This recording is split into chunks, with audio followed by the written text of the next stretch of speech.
Olá, este é o curso de Fundamentos Matemáticos da Física B e nessa 10ª aula nós começamos a aplicar os conhecimentos que nós desenvolvemos em algumas situações particularmente interessantes. Antes de aplicar em questões particularmente da física, vamos trabalhar com o que nós chamamos de identidades vetoriais. O que são essas identidades? São propriedades que esses operadores, lembrar quem são os nossos operadores que nós estamos interessados, são o gradiente, o divergente e o rotacional, que eles obedecem na relação entre eles e na aplicação de uns sobre os outros. Então, só para dar um exemplo, essa primeira identidade que aqui está, diz que o rotacional aplicado a um gradiente é sempre zero, independentemente da função psi que está sendo operada. O segundo, uma relação também muito importante, diz que o divergente do rotacional de um campo vetorial é sempre zero, independentemente de quem seja esse campo vetorial. A terceira também é muito importante, todas elas são, mas essas são mais comuns. Diz que o rotacional do rotacional de um campo vetorial é igual ao gradiente da divergência desse campo menos o laplaciano desse mesmo campo. Então, essas são propriedades. Há algumas propriedades aqui que são bastante mais complexas, né? Como essa aqui, por exemplo, ou essa mesma aqui. E a ideia seria mostrar como você demonstraria algumas dessas identidades. Não dá para mostrar todas, evidentemente. E uma coisa que pode ajudar no processo de demonstração é usar o fato de que, se você tem um rotacional de um campo vetorial A, é possível escrevê-lo como sendo determinante, em que colocamos o I, o J e o K na primeira linha, as derivadas com relação a x, y, z na segunda linha, nas respectivas colunas, e as componentes de x já na terceira linha. Então, isso daqui pode ajudar bastante no processo de dedução de algumas dessas identidades. Então, só fazendo este cálculo, nós sabemos então que ficamos com I dAz dy, qual que dá aí de novo, aqui, né, a borboletinha, menos dy dz, mais j, então vamos ver quem dá j, d ax dz, menos, vamos ver agora o outro j, daz dx, mais k, aqui o k, d ay dx, menos esse aqui, dax dy multiplicado pelo k. Então, essa é a representação em coordenadas cartesianas do rotacional de um campo vetorial A qualquer. Vamos ver agora como aplicar essa expressão, quando necessário, em algumas identidades que nós então iríamos demonstrar. Vamos demonstrar essas duas primeiramente. Então, nós queremos demonstrar inicialmente que o rotacional do gradiente de um campo escalar psi qualquer é igual a zero. Ora, quais são as componentes desse gradiente? São dψ dx i mais dψ dyj mais dψ dzk. Então, usando aquela estratégia já mencionada, eu calculo esse rotacional colocando IJK, a derivada com relação a x, a derivada com relação a y, e a derivada com relação a z, e aqui as componentes do meu campo, que nesse caso é o gradiente de psi. Então, o meu campo vetorial vai ser representado por dψ dx, dψ dy e dψ dz, que são as componentes. E o cálculo disso aqui é imediato, fazendo então a famosa borboletinha. Nós temos aqui d2 psi dy dz menos d2 psi dz dy. Ora, se a função é bem comportada, a ordem de derivação não faz diferença e esse termo aqui simplesmente se anula, um menos o outro.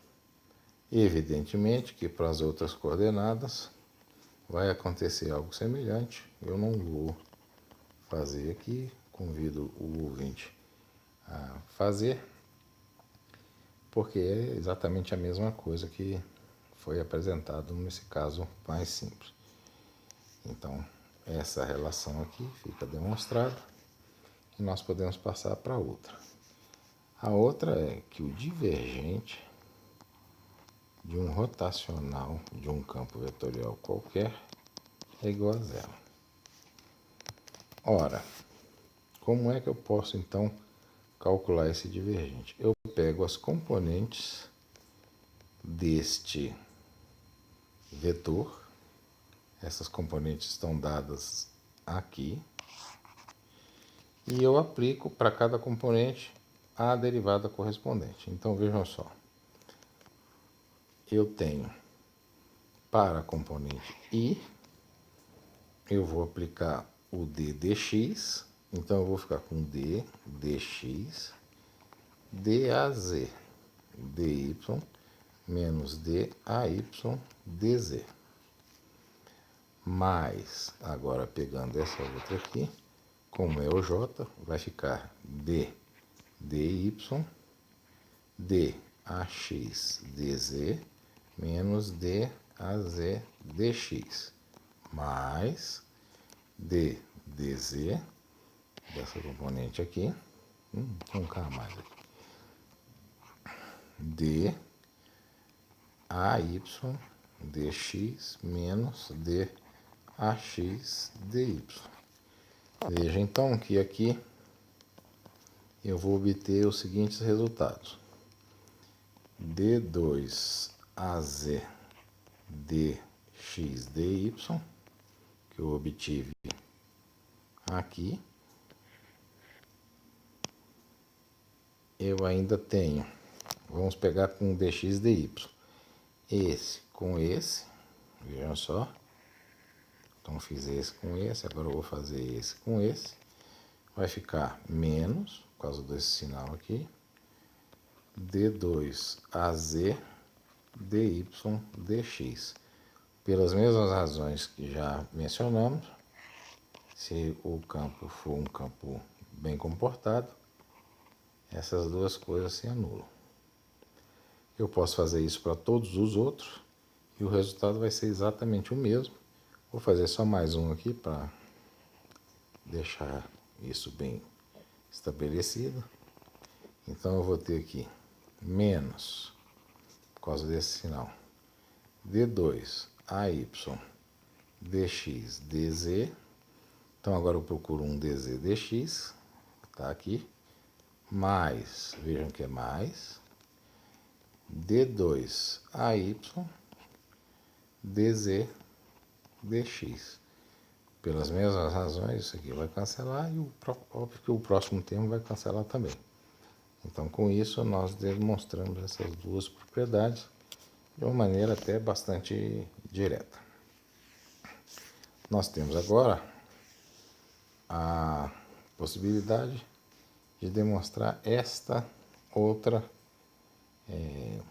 identidade que é bastante importante na física. Então, nós podemos fazer aqui uma transposição desse resultado que aqui está. Deixa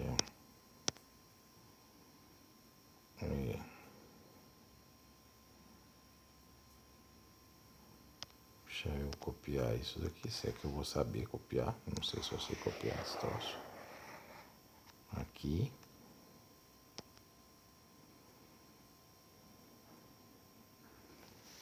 Não sei se eu vou saber copiar não, mas pouco importa. Aí eu faço tudo uma vez, de novo. Credo. Então tá bom. Provavelmente não copiei não. Deixa pra lá. Então eu tenho aqui que o meu rotacional de A. Já sei como copiar e colar. Espera aí que eu acho que eu sei. Parece que aparece um quadradinho aqui. Descobri. Pronto. Então eu vou colocar aqui.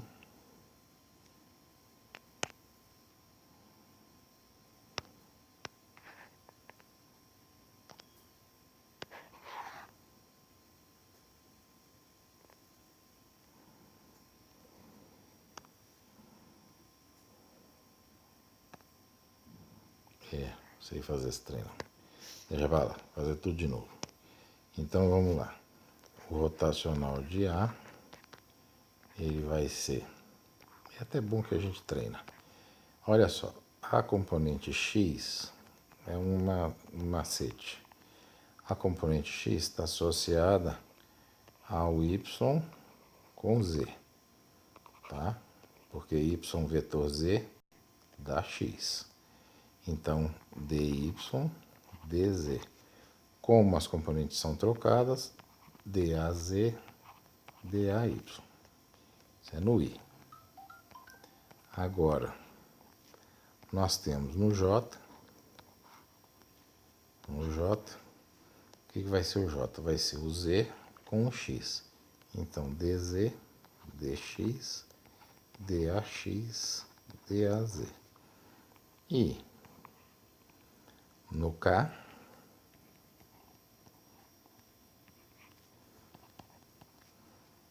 X com Y, então dx, dy, day, dax. Não tem como errar, certo? Então isso aqui é o nosso rotacional de A. Eu preciso calcular o rotacional do rotacional de A. Ora, isso é feito da maneira usual. JK.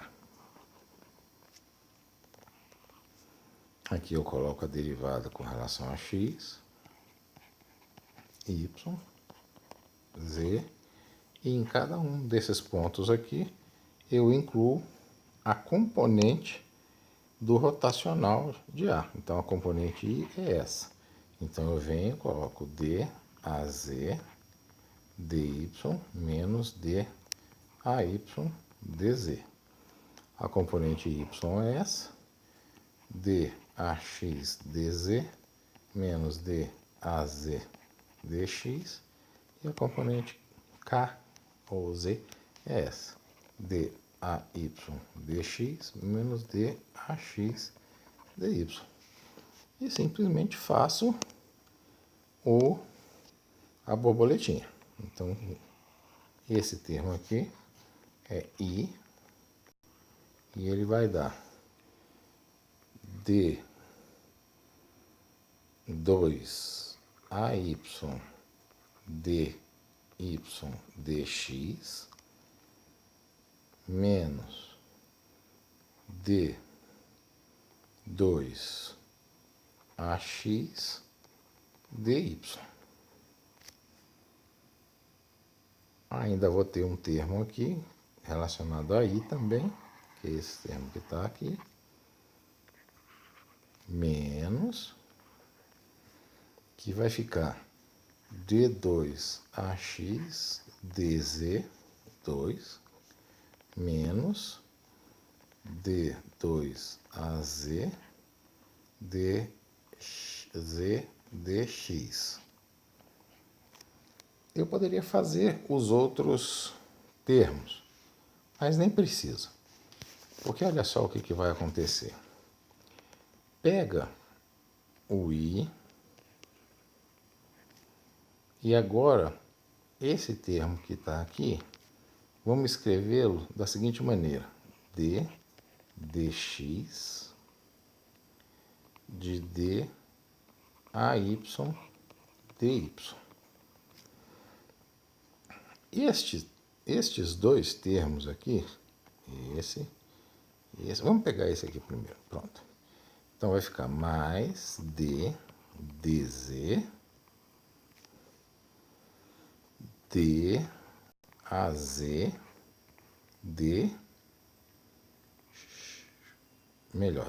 dx daz dz. Fantástico, porque isso aqui está parecendo um gradiente de uma divergência. Mas vamos com calma. Agora eu pego o outro termo, que é D2 dy2 ax menos mais esse aqui, onde é que está o outro? Que está faltando. Aqui é o quadrado, perdão. D2, que é esse aqui, AX também, DZ2. Tá quase lá, né? Vamos ver se a gente consegue fazer isso, fazer aparecer um laplaciano aqui e fazer um divergente aparecer, um gradiente do divergente aparecer aqui. Faz sim, ó, porque a gente pode somar nesse termo aqui um dx de dax dx. Mas se eu somar esse termo aqui, eu tenho que retirá-lo, porque eu não posso alterar o resultado, como sendo dx dax dx. Será que agora eu cheguei numa coisa interessante? Olha só. Eu tenho aqui o i, que com essas derivadas, e essa aqui também, né? Claro. Ele vai formar o seguinte, i dx de dax dx mais esse aqui, day dy mais esse aqui, daz dz. Ora, isso aqui é a componente I do gradiente do divergente. Então, isso aqui é o gradiente do divergente, claro que na componente I. Mas é óbvio que isso vai se repetir para as outras componentes. Eu continuo tendo um I aqui. Agora, vejam só. Este I é uma constante. Então, ele pode entrar multiplicando o AX. Então, ao invés de colocar esse I aqui fora, eu vou escrevê-lo da seguinte maneira. D2, dx2, que é esse cara que está aqui, mais D2, dy2, que é esse que está aqui, mais D2, dz2, tudo isso aplicado, sabem quem? Em I a x.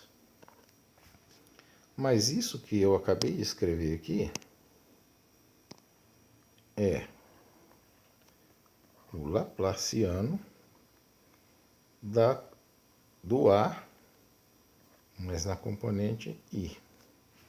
Do mesmo jeito que esse é o gradiente do divergente, é na componente I.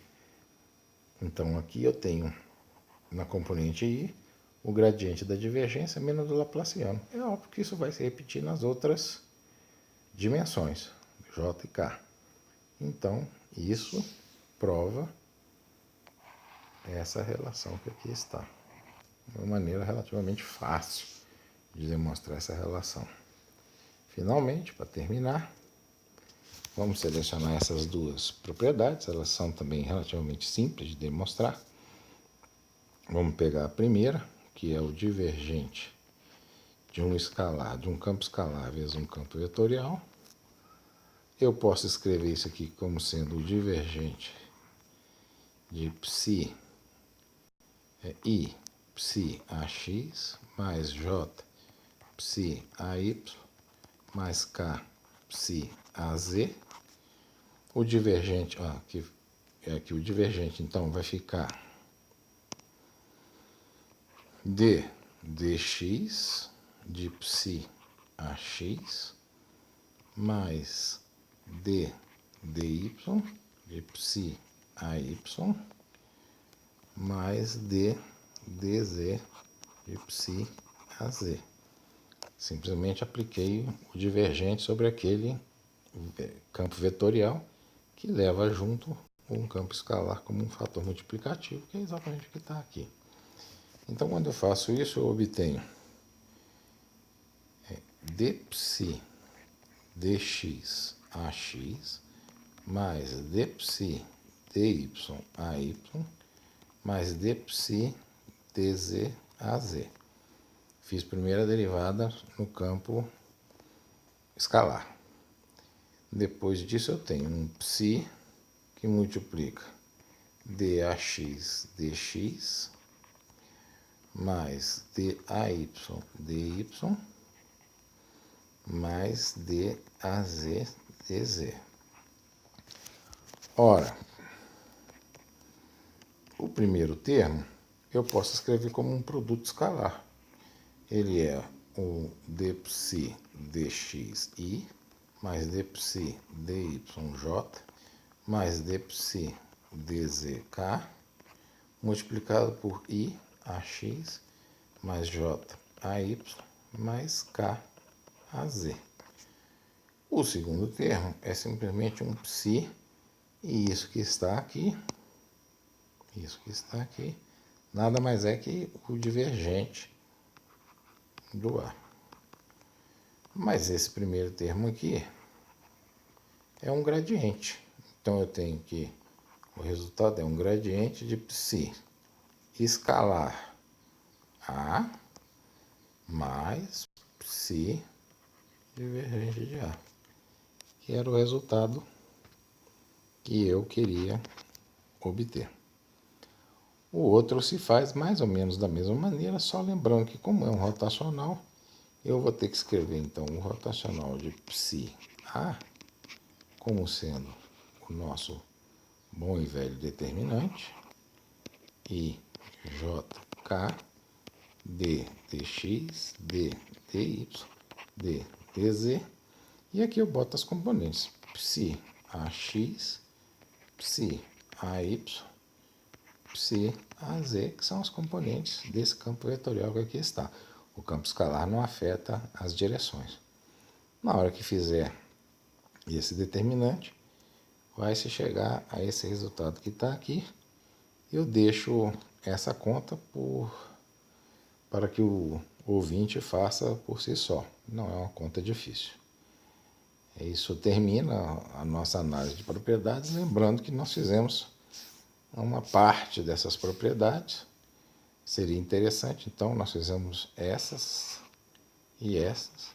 Seria interessante que o ouvinte tentasse pelo menos uma dessas três aqui, que são relativamente mais complicadas.